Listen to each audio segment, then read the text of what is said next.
تم جو مجھ پر درود پڑھتے ہو اسے میں خود سنتا ہوں، چاہے وہ ہندوستان سے درود پڑھے، وہ میانمار سے درود پڑھے، وہ دنیا کے کسی حصے سے درود پڑھے، اس کے درود کو آقا صلی اللہ علیہ وآلہ وسلم سماعت فرماتے ہیں، سنتے ہیں۔ مسلمانوں کو چاہیے کہ شب جمعہ اور جمعہ کے روشن دن کثرت کے ساتھ رسول کریم علیہ السلام کی ذات اقدس پر درود شریف پڑھنے کا اپنا معمول بنا لے۔ ایک مرتبہ مل کر نبی اور آل نبی پر بآواز بلند درود پاک پڑھے، اللہم صلی علی سیدنا و مولانا محمد و علی آل سیدنا و مولانا محمد و بارک وسلم، صلاۃ و سلام علیک یا رسول اللہ صلی اللہ علیہ وآلہ وسلم۔ محترم بھائیوں، یہ رجب کا مہینہ، یہ وہ مبارک مہینہ ہے جس کے بارے میں نبی کریم علیہ السلام نے فرمایا رجب اللہ کا مہینہ ہے، شعبان میرا مہینہ ہے اور رمضان میری امت کا مہینہ ہے۔ آقا علیہ السلام نے فرمایا کہ رجب کے مہینے میں رجب کی پہلی تاریخ کو اگر کوئی روزہ رکھے تو وہ روزہ 3 سال کے گناہوں کا کفارہ ہے، اور 2 تاریخ کا روزہ 2 سال کے گناہوں کا کفارہ، 3 تاریخ کا روزہ 1 سال کے گناہوں کا کفارہ ہے، اور اس کے بعد ہر دن کا روزہ ایک مہینے کے گناہوں کا کفارہ ہے۔ سبحان اللہ!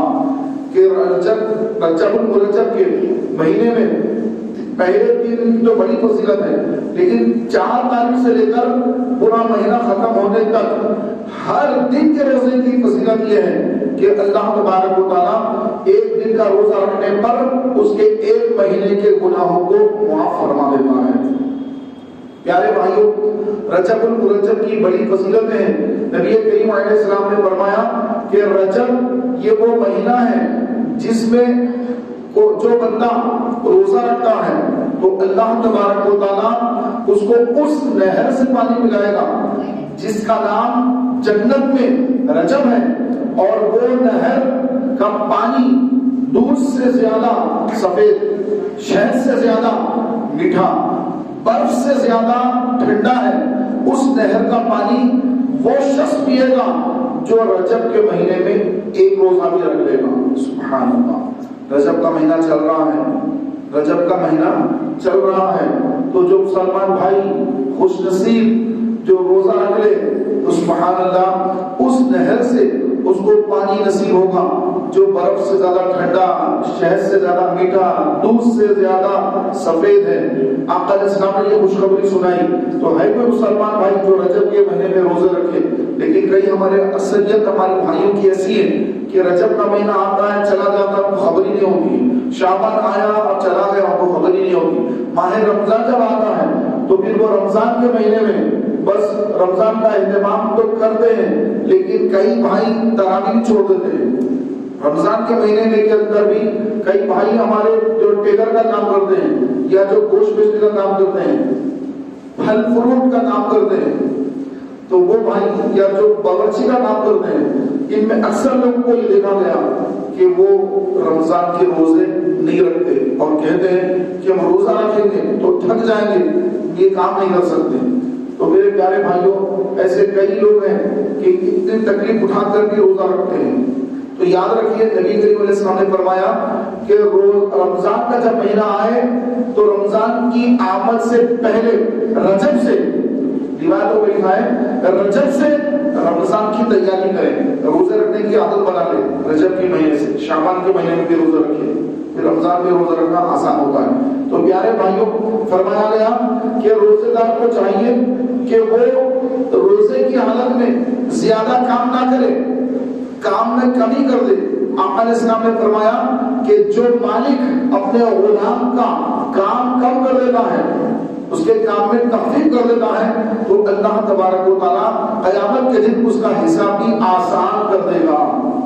تو کام کم کر دے روزے کی حالت میں، مثال کے طور پہ ہم صبح 9 بجے سے کام کرتے ہیں، 3 بجے تک کام کرتے ہیں، ظہر کے وقت تک کام کریں، ظہر کی نماز پڑھ کے کچھ آرام کر لیں تاکہ روزہ مکمل ہو سکے۔ تو الغرض میرے پیارے بھائیوں، رجب المرجب کے اس مبارک مہینے میں ہمیں کثرت کے ساتھ روزے رکھنا ہے اور توبہ کرنا ہے اپنے گناہوں سے، کہ اللہ تبارک و تعالیٰ اس مہینے میں توبہ کرنے والوں کی توبہ کو بھی جلدی قبول فرما لیتا ہے۔ اور اگر کوئی اس ماہ میں بھی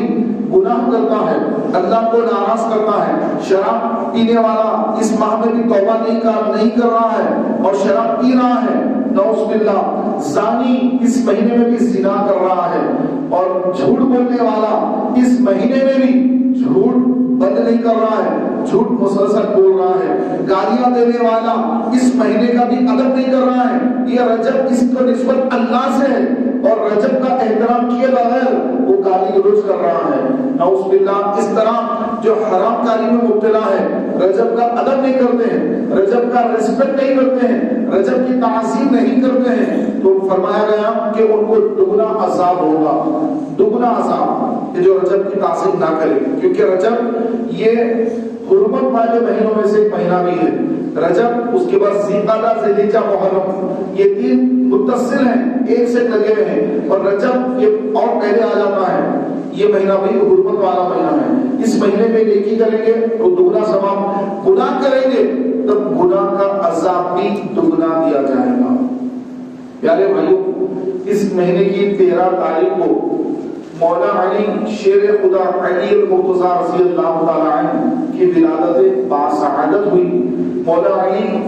کی ولادت ہوئی، مولا علی دنیا میں تشریف لائے، اور مولا علی رضی اللہ تعالیٰ عنہ وہ ہے کہ جب آپ دنیا میں تشریف لائے، آپ کی ولادت باسعادت ہوئی، آپ نے آنکھیں نہیں کھولی، آپ نے آنکھیں نہیں کھولی، تو ان کے والدہ فکر مند ہو گئی، جن کا نام فاطمہ بنت اسد ہے، فاطمہ بنت اسد ان کی والدہ ماجدہ، فاطمہ الزہرا، یہ آپ کی اہلیہ حضور کی شہزادی ہے،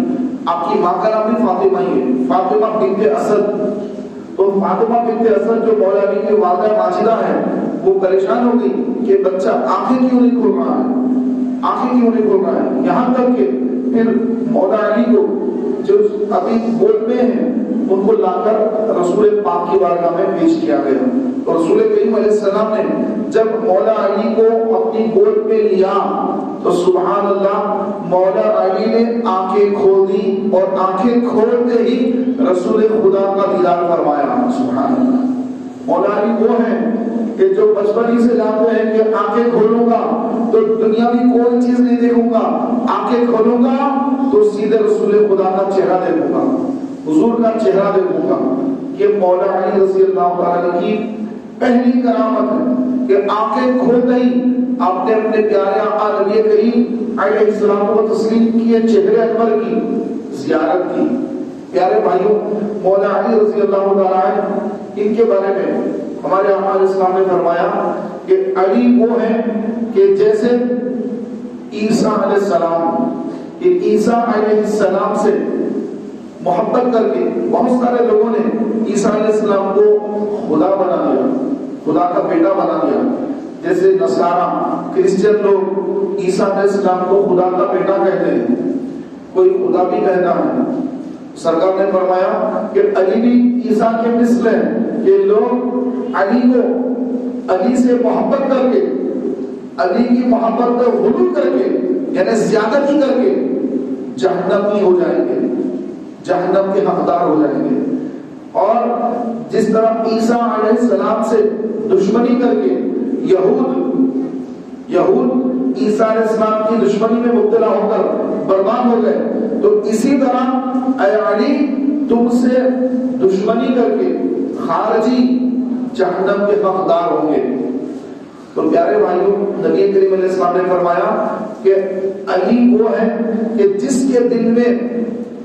علی کی محبت ہے اس کا ایمان مکمل ہے، اس کے ایمان میں کوئی خرابی نہیں، اور جس کے ایمان میں خرابی ہے وہی علی سے بغض رکھتا ہے اور وہی منافق ہے۔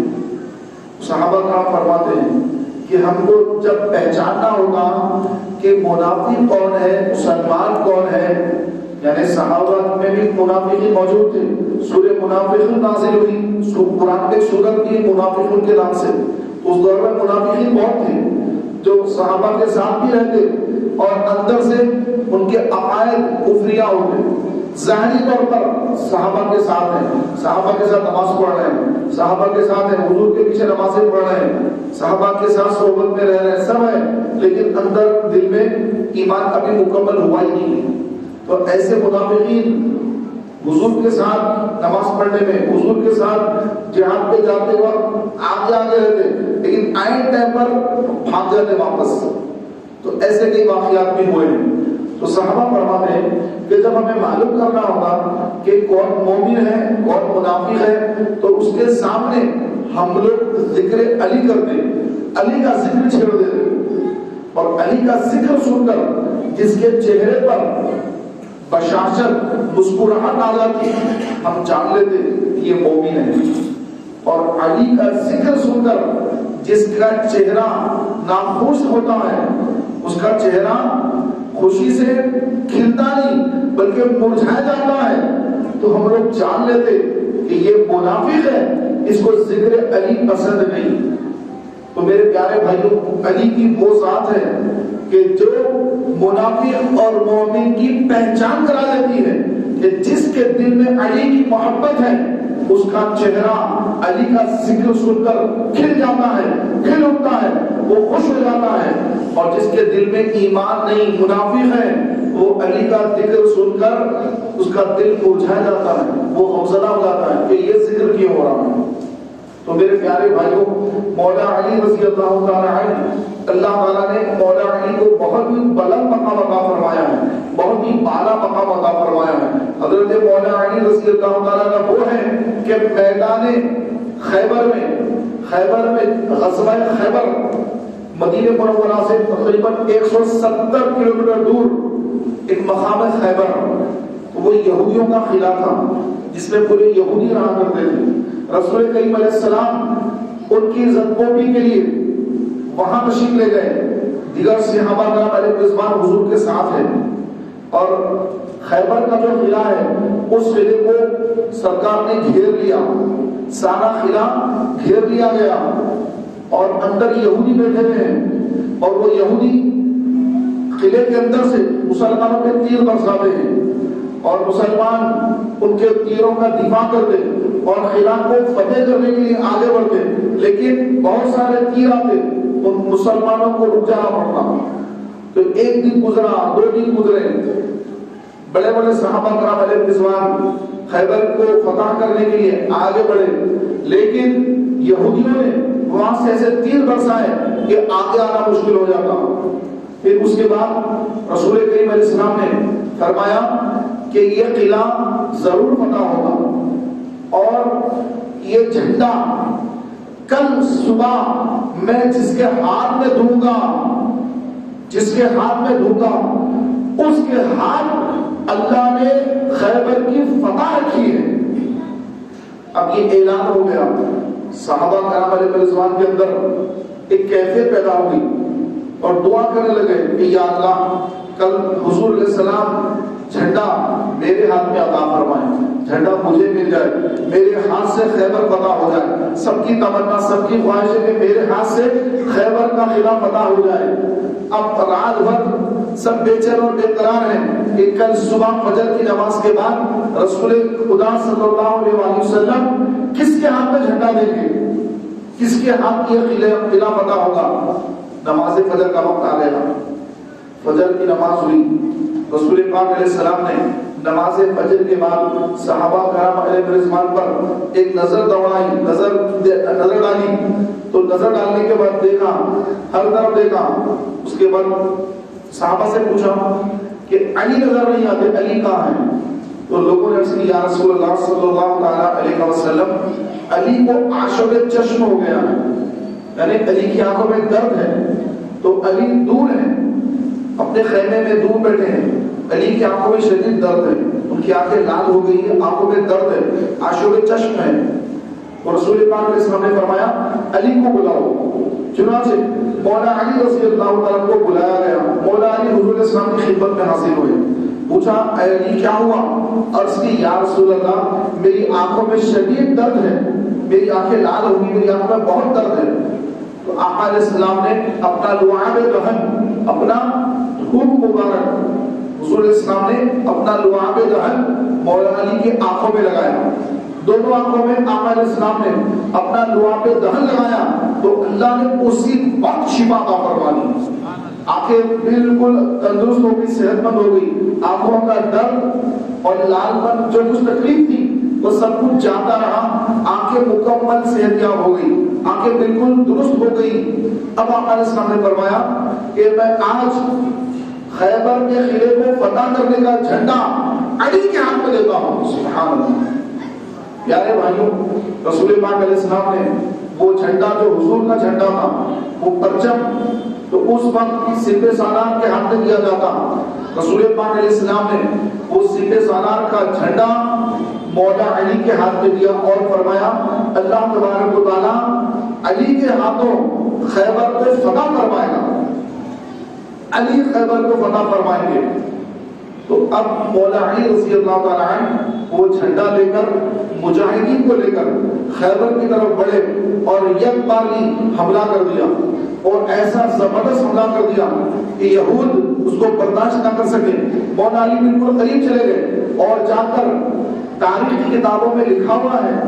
کہ مولا علی رضی اللہ تعالیٰ عنہ خیبر کے قلعے کے دروازے کے پاس جو بڑا دروازہ تھا، بڑی پھاٹک تھی، بڑی گیٹ تھی، اس کے پاس جا کر آپ نے اس کو ہلایا اور ہلا کر اس زور سے ہلایا کہ وہ جو پھاٹک تھی اس کی پھاٹک جو تھی وہ جڑ سے ہل گئی، اور یہاں تک اس کو ہلا ہلا کر تنے تنہا آپ اکیلے اس کو ہلا ہلا کر اس کی جو دیواروں میں جس کو نصب کیا گیا تھا اس میں سے نکال کر اس کو پھینک دیا، اور صحابہ کرام علیہ الرضوان خیبر کے قلعے میں داخل ہو گئے اور اللہ نے مسلمانوں کو فتح مبین عطا فرمائی، اور اس طرح سے خیبر کا قلعہ مولا علی کے ہاتھوں فتح ہو گیا۔ پیارے بھائیوں، مولا علی رضی اللہ تعالیٰ عنہ کو اللہ تبارک و تعالیٰ نے بہت طاقت دی، بہت شجاعت دی، بہت بہادر، بہت طاقت والے، اسی لیے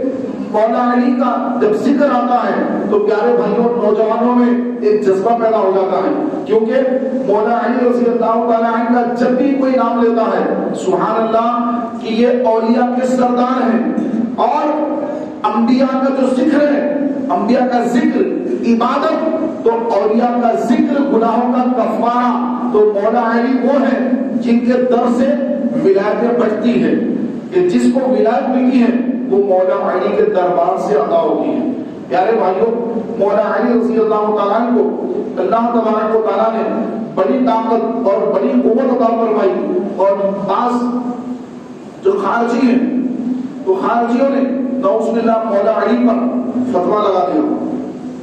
مولا علی پر خارجیوں نے فتویٰ لگا دیا کہ علی جو ہے انہوں نے نعوذ باللہ حضرت امیر معاویہ کے ساتھ صلح کر کے، امیر معاویہ سے آپ کی جنگ ہوئی، اس جنگ کا نام جنگ صفین ہے، تو وہ حضرت عثمان غنی رضی اللہ تعالیٰ عنہ کی جب شہادت ہوئی، اس شہادت پر اختلاف ہوا صحابہ کے اندر، تمام صحابہ جنتی ہیں، اب ان کے آپس کے اختلافات جس کو مشاجرت صحابہ کہتے ہیں، تو اس میں مسلمانوں کو جانا نہیں ہے، سب کے سب جنتی ہیں، ان کے آپس کے اختلاف، اس میں سب کی نیت پاک ہے، ہر ایک صحابی کی نیت پاک ہے، تو آپس میں اس بات پہ اختلاف ہو گیا کہ جس نے حضرت عثمان غنی کو شہید کیا اس کو پہلے ختم کرنا چاہیے، تو کچھ کا خیال تھا کہ ابھی حالات سازگار نہیں ہے، بعد میں کرنا چاہیے، کسی کا خیال تھا کہ ابھی کرنا چاہیے، ان باتوں میں صحابہ میں اختلاف ہو گیا۔ وہ اختلاف اس صورت میں آ گیا کہ منافقین جو تھے جنہوں نے حضرت عثمان غنی کو شہید کرنے میں جو پیچھے جن کی سازشیں تھیں وہ گھبرا گئے کہ اگر یہ معاملہ اگر دور نہیں پڑا، اگر ان میں لڑائی نہیں ہوئی تو یہ ہماری طرف آ جائیں گے، لہٰذا آپس میں کو لڑوا دو، تو وہ لوگ حضرت علی کے طرف بھی چلے گئے، حضرت امیر معاویہ کی طرف بھی چلے گئے، اور جا کر انہوں نے آپس میں لڑائی لگا دی، ادھر بھی آگ لگائی ادھر بھی آگ لگائی، یہاں تک کہ حضرت علی حضرت امیر معاویہ رضی اللہ تعالیٰ عنہ کے اندر جنگ ہو گئی، اور جنگ کا نام جنگ صفین ہے، اور اس کے بعد اس میں صلح ہو گئی، کمپرومائز ہو گیا، صلح ہو گئی۔ صلح جب ہو گئی تو پیارے بھائیوں ایک فرقہ نکل گیا خارجی، وہ فرقہ مسلمانوں میں سے نکل گیا، الگ ہٹ گیا، اور ہٹ کر کہنے لگ گیا کہ علی بھی کافر ہو گئے، معاویہ بھی کافر ہو گئے۔ لوگوں نے پوچھا ایسے کیسے کافر ہو گئے، تو کہا کہ دونوں نے جو صلح کر لی تو اس میں اپنی طرف سے ایک ایک شخص کو بھیجا اور ایک ایک شخص کو بھیجا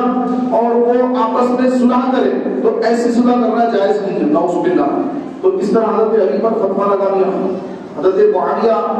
رضی اللہ تعالیٰ عنہ پر فتویٰ لگا دیا۔ لوگوں نے پوچھا کیسا فتویٰ ہے؟ تو کہا کہ یہ اس طرح سے بیٹھ کر صلح سمجھ کرنا یہ کفر ہے۔ تو کو سمجھ میں نہیں آتا تھا، وہ قرآن کی ایک آیت سمجھتے، دوسری آیت کو چھوڑ دیتے۔ ایک آیت میں کچھ ہوتا ہے، اس کے بعد دوسری آیت کے اندر اس کے بارے میں تفسیر ہوتی ہے، لیکن یہ لوگ صرف ایک آیت کو پڑھتے ہیں، دوسری آیت کو بھول جاتے ہیں۔ تو اسی لیے کہ آج بھی ہے اپنے آپ کو اہل حدیث کہتے ہیں، ہاتھ ہی عورت کی نماز پڑھتے ہیں، ایک آیت پڑھتے ہیں دوسری آیت کو بھول جاتے ہیں۔ یہ اس زمانے میں بھی تھے، مولا علی کے زمانے میں بھی، جن کو خارجی کہا جاتا تھا، آج ان کو اہل حدیث کہا جاتا ہے۔ اس زمانے میں خارجی تھے، تو ایک آیت پڑھ لی انہوں نے اور پڑھ کر آج بھی دیکھیں ہم مسلمانوں پہ فتوے لگاتے ہیں، کسی درگاہ پہ جائیں مشرک شرک کرنے والا، آج بھی ان کے فتوے عام ہیں۔ یہ اس زمانے سے فتوے تھے ان کے، تو انہوں نے پیارے بھائی کو مولا علی پہ بھی فتویٰ لگا دیا۔ حکم کیوں بنائے؟ یعنی دو طرف سے ایک ایک آدمی بیٹھ کر جو کمپرومائز کرتے ہیں اس کو حکم بنانا کہتے ہیں۔ تو ان کے نزدیک حکم بنانا کفر ہے، کیونکہ حاکم صرف اللہ ہے۔ جیسے آج بھی کہتے ہیں صرف اللہ سے مانگو، اللہ سے ہٹ کر کسی سے مانگیں گے تو کفر ہے۔ تو اس زمانے میں بھی انہوں نے یہ فتویٰ جاری کر دیا۔ تو حضرت عبداللہ ابن عباس، یہ مفسر قرآن ہے،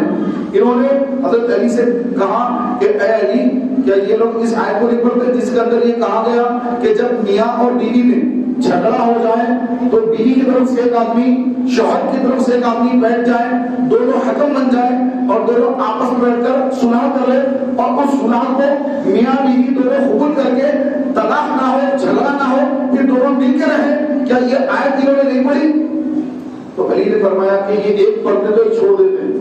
حضرت عبداللہ ابن عباس نے کہا اے میری مومنین، آپ اجازت دیجئے میں جا کے ان کو سمجھاؤں گا۔ 10,000 لوگوں کو انہوں نے جمع بھی کر لیا تھا، 10,000 لوگوں کو جمع کر لیا، ہاتھ میں قرآن ہے، ایک ہاتھ میں تلوار ہے، ان کے خارجیوں کا یہ حال ہے۔ تو پیارے بھائیوں، حضرت عبداللہ ابن عباس رضی اللہ عنہ گئے اور 10,000 کے مجمع میں آپ نے تقریر کی کہ اے لوگوں، تم یہ کہہ دیا ہو کہ علی اور معاویہ نے حکم بنایا اور کفر کیا، کیا یہ آیت کو پڑھی؟ اس کے بعد اور ایک آیت میں ذکر ہے کہ جب میاں بیوی میں جھگڑا ہو جائے تو میاں کی طرف سے بیوی کی طرف سے آپ نے حکم بن جائے اور آپس میں صلح کر لے، اور ان کی صلح کو میاں بیوی دونوں قبول کر لے، جھگڑا ختم کر کے ازواج زندگی گزارے۔ کیا یہ آیت تم نے نہیں پڑھی؟ جب یہ آپ کی تقریر ان خارجیوں کے درمیان ہوئی تو 5,000 خارجی اس آیت کو سن کر فوراً پلٹ کر مولا علی کی طرف آ گئے کہ اے علی، ہم سے غلطی ہو گئی، ہم رجوع کرتے ہیں، ہمیں معاف کر دیجیے، ہم سے غلطی ہو گئی، ہمیں معاف کر دیجیے۔ تو 5,000 آ گئے، لیکن 5,000 اصلی بدبخت تھے۔ انہوں نے کہا کہ نہیں، یہ غلط ہے، ہم جو بول رہے وہی صحیح ہے۔ جیسے آج بھی ہمدردی کرتے ہیں، جب قرآن کی آیات احادیث مبارکہ ان کو پیش کی جاتی ہے نہیں مانتے، ہم صحیح کہتے ہیں۔ انہوں نے بھی ایسے ہی کہا تھا۔ پھر مولا علی نے فرمایا ٹھیک ہے، آؤ پھر جنگ کے لیے تیار ہو جاؤ۔ تو پیارے بھائیوں، یہ جنگ ہوئی اور جنگ کے اندر مولا علی رضی اللہ تعالیٰ عنہ نے 5,000 خارجیوں کے سر کاٹ ڈالے اور ان کا خاتمہ کر دیا، اور کچھ اس میں سے بھاگ گئے جو آج تک چلے آ رہے ہیں۔ تو جو منافق ہوتا ہے، خارجی ہوتا ہے، وہ ذکر علی سے، ذکر حسین سے بے چین ہو جاتا ہے، اور جو مومن ہوتا ہے، رسول پاک علیہ السلام کا، اہل بیت کا چاہنے والا، صحابہ کا چاہنے والا ہوتا ہے، وہ علی کا ذکر سن کر، امام حسن امام حسین کا ذکر سن کر اس کا چہرہ کھل اٹھتا ہے، وہ خوش ہوتا ہے۔ تو میرے پیارے بھائیوں، اہل بیت کی محبت، علی کی محبت، یہ ہر مسلمان کے دل میں ہونا یہ بہت ضروری ہے، ورنہ ایمان بچانا مشکل ہو جاتا ہے۔ یاد رکھیں کہ صحابہ سے بھی محبت کرنا ہے، اہل بیت سے بھی محبت کرنا ہے، مولا علی سے بھی محبت کرنا ہے، اور ان کے دشمنوں سے دشمنی کرنا ہے۔ اللہ تعالیٰ میری اور آپ کی ہم سب کے ایمان کی حفاظت فرمائے۔ اگلی صفوں کو